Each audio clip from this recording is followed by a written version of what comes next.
Терезе оқиғасы. Бір аурухананың палатасында екі қарт жатыпты. Екеуі де қатты ауырғандықтан орындарынан тұра алмай, күн ұзақ жатумен ғана болады екен. Тек бірі терезенің жанында, екіншісі есіктің дәл қасында жатады екен. Терезе жанындағы қарт күн сайын есік тұсындағы қарияға сырттағы тыныс тіршілік туралы айтып отыратын. Бүгін теңіз бір қалыпты. Аздап жел соғып тұр ғой деймін.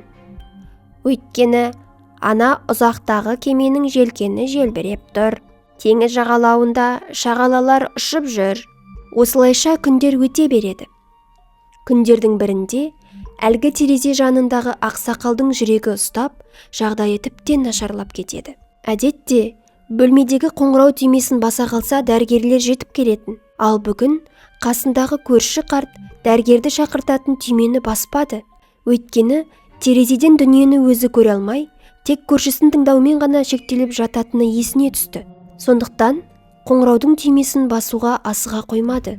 Осылайша ол досын жазықсыздан жазықсыз өлімге қиды да жіберді. Келесі күні дәрігерлер есіктегі кісіні терезе жанындағы босаған орынға ауыстыратын болды. Осы күнге дейін көршісін тыңдауды қанағат еткен адамның қуанышы қойнына сыймады.